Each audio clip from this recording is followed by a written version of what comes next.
We got some breaking news here on the Lakers report as it is just coming in.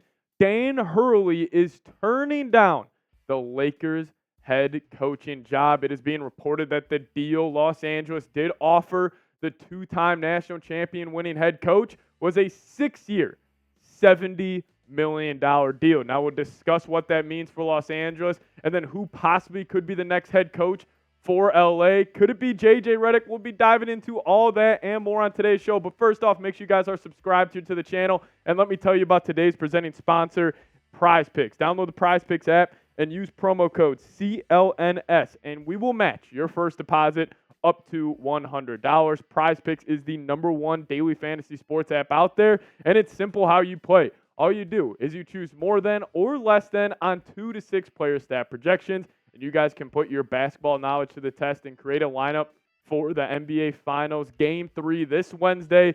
Mavericks, Celtics. Will Dallas bounce back from the first 2 losses of that series? Hey, create a Prize Picks lineup and add some more juice to that viewing experience. But it's prizepicks.com/CLNS and use promo code CLNS, and we will match your first deposit up to $100. It's daily fantasy sports made easy. Pick more, pick less. It's Prize Picks. It's that easy.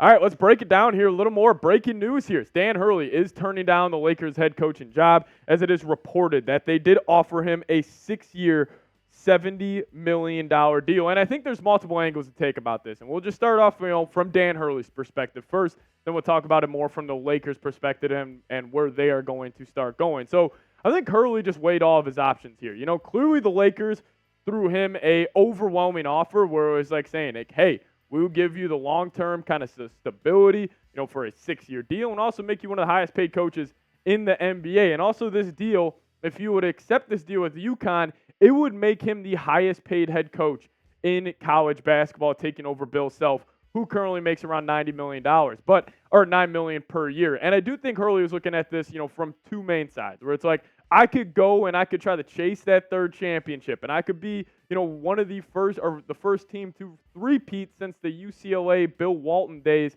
when they did it back in the day. But I think Hurley was also looking at the Lakers, and he looked at some of the cons of taking this job. And this isn't the same Lakers head coaching position that it was in years past where it's like, you knew you were going to be at the top of the Western Conference. You knew you were going to be competing for championships. With where the Western Conference is shaking up, with all the young teams here, I'm sure he was looking at kind of the landscape of the league and saying, like, man, we would be fighting an extreme uphill battle into coming out of the Western Conference over the next 6 seasons. You just think about that monster down there in San Antonio, Victor Wembanyama. The Spurs will be there. Oklahoma City, they got a great group of young players. They're going to be there. The Mavericks, the Timberwolves, and you still got Golden State and Steph Curry, and even like a team like the Grizzlies people aren't talking about enough.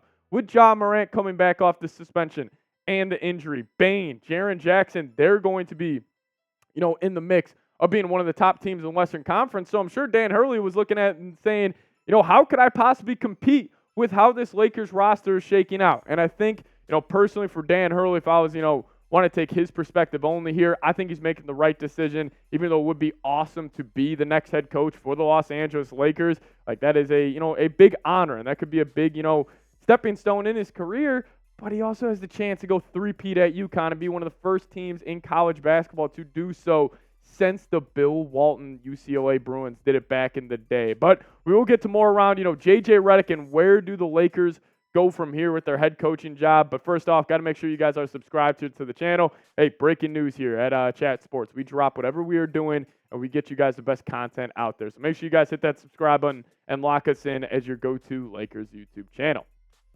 All right, let's talk next about what's next for Los Angeles. So, I think J.J. Redick's name, comes to the top of the list, no doubt about it. And I think when you talk about, in terms of fit with the Lakers, even though you could have that kind of, kind of bias that J.J. Redick would get since he does have, a podcast with LeBron James. And I understand that. I hear that completely. But I do think Los Angeles is in a spot with a mixture of, young talent and guys like Reaves. And, so you got some good young pieces there that, Max Christie that could develop. But you also still have a bunch of win-now players. And with where LeBron James and Anthony Davis are at in their careers, you're assuming, LeBron's got 2 more years of greatness. You're assuming AD's got hopefully 3, 4, 5 years of great basketball. I think J.J. Redick is the win-now coach that, Los Angeles wants. And I actually think Redick will work out and will be a good hire for LA. I know everybody gets freaked out like, oh, he's never had a head coaching job before. You got the, bias that he could have towards LeBron James, and I get all that. But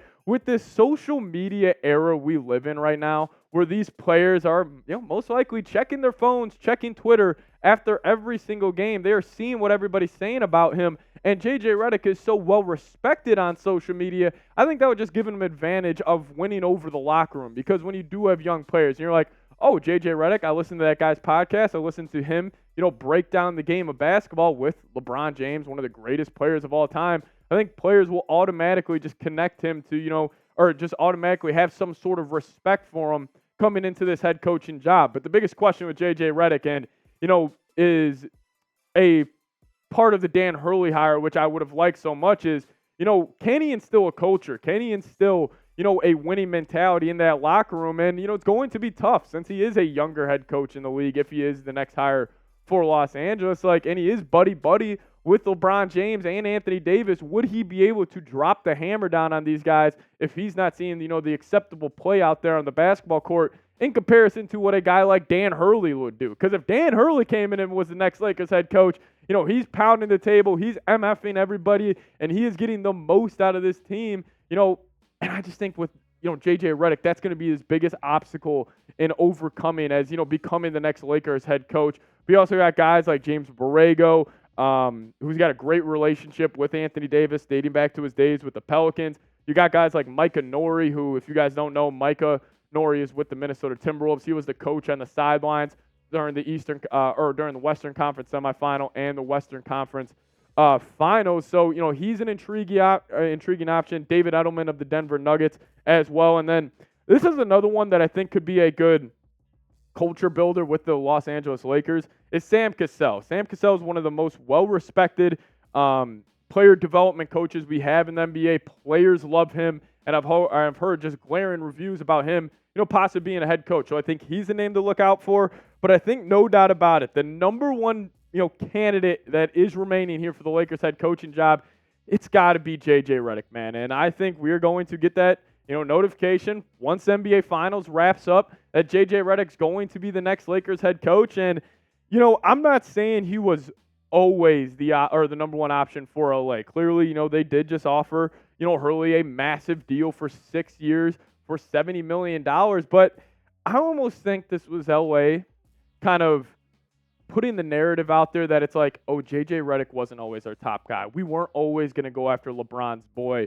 We did offer Dan Hurley that massive deal. So I don't know if this was a little gamesmanship by LA, and they always had J.J. Redick as their top option, and maybe they knew in the back of their own heads that like, oh, no way Dan Hurley was going to actually accept this deal. And if he does, he does. Then he's the next head coach. But I just thought it was a little interesting that we got a report from Shams a couple weeks ago saying that, oh, J.J. Redick's going to be the next head coach. And then Woj a couple days ago, before we got this news, saying, oh, yeah, the Lakers are all in on Dan Hurley. So it's been a lot of flip-floppy, going back and forth on who the next head coach will be. But you guys let me know down in the comment section who should be the next Lakers head coach. If I had to call it right now, I am going J.J. Redick, and honestly, I would be shocked if it's anybody else. But Sam Cassell is that name that just, for some reason, my gut's telling me that the Lakers, could seriously target him. But as always, guys, make sure you subscribe to the channel. Any more breaking news around your Lake Show, we will have a video for you guys ASAP. And you know what? If we get 50 subscribers off today's show, I'll guarantee you guys daily videos for this summer.